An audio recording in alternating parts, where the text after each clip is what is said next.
Well, hello, Spyder Wayne here, and today is Saturday, June 8th, and I'm going to be installing another accessory, lighting accessory, on the back of my Spyder here.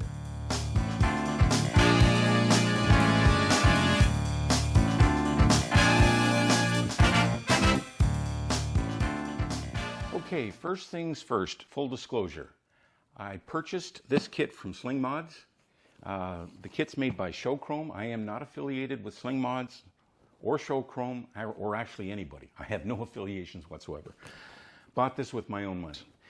This accessory will now, up high, allow drivers behind me to see my brake lights on all three, the center and the two side, my indicator lights on the left and right. That trailer is covering up both rear lights here. You cannot see these from behind. So that's why this accessory is very useful to me. So what I'm going to need is a T20 Torx. You can use the T-wrench, or you could use a little socket, which I prefer, with a kind of a screwdriver head. We're going to need some masking tape, and that'll be to mark where we're going to drill. A pen and a Sharpie, that'll help me do the marking. We're going to need a ruler because we have to measure exactly where to start the drill. The instructions recommend using a step drill bit, which I'll be using, because we'll be drilling a 1/2-inch hole. The instructions don't recommend drilling a pilot hole, but I'm going to drill a little 1/8 inch pilot hole before I use the step drill. You can also use a brad point drill. I think I can put a picture up here. But they don't recommend using just your regular 1/2-inch drill bit. Apparently in the plastic it can be kind of messy and maybe do damage. So, of course, you'll need a drill, preferably a variable drill. And if you don't have extra alcohol prep pads that you might need, just the, rubbing alcohol, the 70% isopropyl alcohol. Okay, I'm going to get started to get the plug and play harness installed in underneath the rear passenger seat here. Now, we've got to disconnect the seat heater. So the seat heater for the rear passenger seat is kind of locked in here. And to get it off, it just slides out forward. Then just press the tab right there, and that pops out. All right, we'll put the seat off to the side. So the OEM harness for the rear lights is down in this cubby hole. So I need to get to it and disconnect it. So there it is there. There we go. All right, so there's the OEM harness.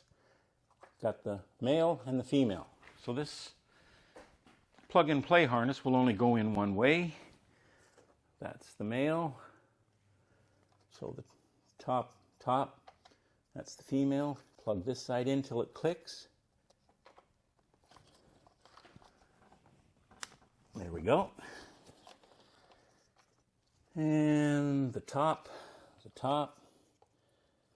plug it in till it clicks. There we go. And we will feed that back down later, but there's the two leads for the left and right. Time to test the lights. Find the lead that goes to the pink. That is, yep, that's the left side. And we'll plug the right side in. All right, now's the test. Oh, they both light up. That's excellent. Left, excellent. Right, excellent. And brake. Ooh, that's bright. Great. They work. Okay, I shall disconnect these. Okay, time to remove the passenger backrest. It's attached with a T20 Torx screw here and here. Just go to the backrest and lift up. Comes right off. Okay, we need to pay particular attention to the point that comes out at the bottom, right here and right here. We will be putting masking tape on here and drawing a line straight up from that point and straight up from that point on the masking tape. We will be drilling a 1/2 inch hole, exactly 9/16 of an inch up that line, here and here. All right, so I'm going to leave the point exposed and put masking tape there so I can just see the point. Take my ruler and pen, and then from the point here, straight up there. Okay. Now, I need to put a dot at exactly 9/16 of an inch. 9/16 of an inch, which will go right there. All right. I'm going to take my Sharpie and do a bigger dot, and then a little slightly bigger dot on this side. Get my 1/8 inch drill bit in here to drill the pilot hole. Okay, I have my step drill. The 1/2 inch is exactly the middle one because this is a 1/4 to 3/4. We'll test that out. Perfect. Now I'm going to feed the wire just to test the fit. Take the masking tape off. It's the right side. Here we go. That point has to line up here. Okay, so let's see. Looks perfect. All right, so the next step is I'm going to use alcohol prep wipes to prepare the surface here, get it nice and clean, both sides, let the alcohol dry. The kit also comes with 1 packet of primer adhesion promoter. So after the alcohol dries, I will apply the adhesion promoter on both sides, let it dry. Then we will peel the backing, the 3M adhesion backing off the lights. Okay, now that the alcohol is all dry, we will open up the adhesion promoter packet, get it out, and apply this. Both sides. And we'll let that dry. In the meantime, I'm going to remove the protective plastic covering from the lights, so that stuff's out of the way. Okay, the adhesion promoter is dried, so we'll remove the backing from the lights. Do the left side first. Starting at the outside, coming back in. Looks good.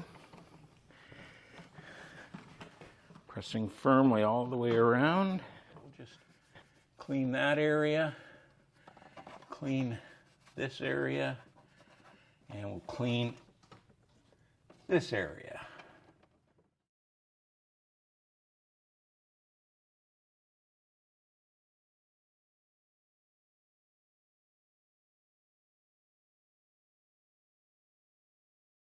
Feed this one in, feed it into here, feed it into here, feed it into here. It's nicely tucked in, and feed this one all the way down.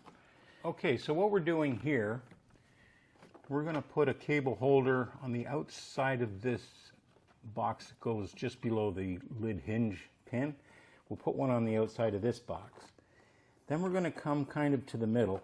We have to avoid this hole and this hole because that's the screw holes for the T20 Torx screws that will come through the trunk and hold the backrest on for the passenger backrest. So these will end up coming down like so. All right, so I need to take an alcohol wipe and prep those 4 spots.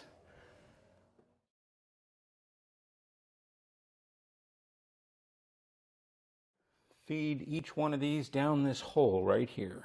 They're both down in that hole now. To lift the trunk, the first thing we need to do is there's a handle here that locks it down. It needs to turn 90 degrees counterclockwise over to here. Clips onto it, gives you the leverage you need, and you twist it, and it opens. And it lifts up a couple inches. Press that in, lift it all the way forward. I'm going to close the lid. So here's the two cables we brought down. I'm going to go through this hole here. I'm going to put them both through the left side. Okay, so there's my two wires. They will be connecting to the two leads here, which I'm going to feed underneath these. But first, I'm going to put that's the plug-and-play wiring harness that came with this kit. There's plenty of room to get that back down there in that opening, so they're in there. Keep the leads up to this top corner. So they're hooked up. All right, give it a test. Running lights on, cool. Left, cool, sequential left signal. Right sequential working, right blinker working. And of course, four-way hazards, both working. Time to button everything else down. Push the lever, that goes down. Take the little tool, turn the latch clockwise till it shows green. Trunk, batten down. We do the backrest. Okay, put the T20 Torx screws back in. The two holes for the T20 Torx screws, the holes I can see are both lined up. All right, they just need to be good and snug. Don't over tighten because we're screwing into plastic. Put the BRP tool back in. That's for unlocking the trunk. Trunk is done. Last will be the rear passenger seat. So the first thing we've got to do is hook the heated seat back up. And that's to this clip here. Till it clicks. There is a notch here with this right here will slide over top of a clip on there, and that just keeps it kind of battened down. It's on. Center it and secure. All right, so I hope this helps somebody. I know I'm happy with it, so until next time, please take care.